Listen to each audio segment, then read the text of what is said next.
শীতের তীব্রতা বাড়ছে যমুনা পাড়ির জেলার সিরাজগঞ্জে। শীতের খবর জানাতে এই মুহূর্তে সিরাজগঞ্জের বাজার স্টেশন থেকে সরাসরি যুক্ত হচ্ছেন সহকর্মী রিঙ্কু কুন্ডু। যাচ্ছি তার কাছে।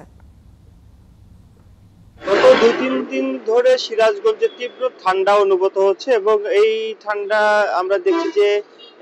মধ্যরাত থেকে ভোর পর্যন্ত বা অনেকটা সকাল পর্যন্ত এবং বিকাল থেকে রাত পর্যন্ত কিন্তু ঠান্ডাটা অনুভব হচ্ছে এবং ঠান্ডার সাথে আমরা দেখছি হালকা যে ঠান্ডা বাতাস সেটি কিন্তু আসলে বইছে এবং এই ঠান্ডার জন্য সবচেয়ে বেশি আসলে দুর্ভোগে পড়েছে কর্মজীবী খেটে খাওয়া মানুষেরা। তারা যেটি বলছে যে তীব্র ঠান্ডা তাদের কাজ করতে ভোরের দিকে এবং সন্ধ্যার পরে কাজ করতে কিন্তু অনেকটা আসলে অসুবিধায় পড়তে হচ্ছে এবং এছাড়া ঠান্ডার জনিত যে ঠান্ডার কারণে ঠান্ডাজনিত বিভিন্ন রোগে আক্রান্ত হচ্ছে শিশুরা। আমরা সিরাজগঞ্জ 250 শয্যা বিশিষ্ট জেনারেল হাসপাতালে খবর নিচ্ছি, সেখানে যে ধারণ ক্ষমতা তার থেকে আসলে কয়েক গুণ শিশু ওয়ার্ডে রোগী বেশি রয়েছে এবং শিশু এবং বৃদ্ধরা কিন্তু আসলে ঠান্ডা জনিত বিভিন্ন রোগে আক্রান্ত বেশি হচ্ছে এবং চিকিৎসকরা যে বলছে যে ঠান্ডা জনিত যে সকল রোগ রয়েছে সেখানে ঠান্ডা যে শিশুদের ঠান্ডা থেকে রক্ষার জন্য গরম কাপড় ব্যবহার করা এবং পরিষ্কার পরিচ্ছন্ন থাকার জন্য তারা আসলে পরামর্শ দিচ্ছে এবং চিকিৎসা দিতে সেখানে কিন্তু অনেকটা হিমশিম খেতে হচ্ছে। এছাড়া এই যে ঠান্ডা আমরা দেখছি যে এই যে শীত যত বাড়ছে, দিন যত যাচ্ছে শীত বাড়ছে, শীত বাড়ার সাথে সাথে আমাদের সিরাজগঞ্জের যমুনার যে চরাঞ্চল রয়েছে সেই যে চরাঞ্চলের মানুষ এবং ছিন্নমূল মানুষের আসলে অনেকটাই দুর্ভোগে পড়ছে এবং আমরা দেখছি যে গতকাল আসলে সিরাজগঞ্জ জেলা প্রশাসনের পক্ষ থেকে বেশ কিছু জায়গায় আসলে ছিন্নমূল মানুষের মধ্যে কম্বল বিতরণ করা হয়েছে এবং জেলা প্রশাসনের পক্ষ থেকে বলা হয়েছে যে এই যে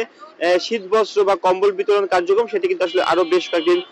চলবে এবং আমরা যেটি দেখছি যে বেলা গড়ালে আসলে সূর্য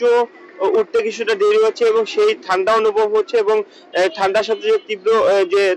হিমেল বাতাস সেটি কিন্তু আসলে পড়ছে। এই কারণে ঠান্ডার আসলে যে মাত্রাটা সেটি আসলে বেশি অনুভব হচ্ছে এবং আবহাওয়া অফিস যেটি বলছে যে মধ্যরাত থেকে ভোরের দিকে এই ঠান্ডার তীব্রতা আসলে বেশি থাকছে এবং বিকাল থেকে রাত পর্যন্ত আসলে বেশি থাকছে, কিন্তু যে দুপুরের দিকে বা বেলা বাড়ার সাথে সাথে আসলে সেই ঠান্ডার কিছুটা কম থাকলেও আসলে ভোরের দিকে আসলে বেশি ঠান্ডা হচ্ছে এবং এখানে যারা আমরা কথা বলেছি ছিন্নমূল যারা খেটে খাওয়া মানুষ রয়েছে, যারা ভোরেই বিভিন্ন কর্মের উদ্দেশ্যে বের হয়েছে, তারা যেটি বলছে যে এই যে তাদের যে ঠান্ডার মধ্যে কাজ করতে অনেকটা অসুবিধা হচ্ছে, কিন্তু তারা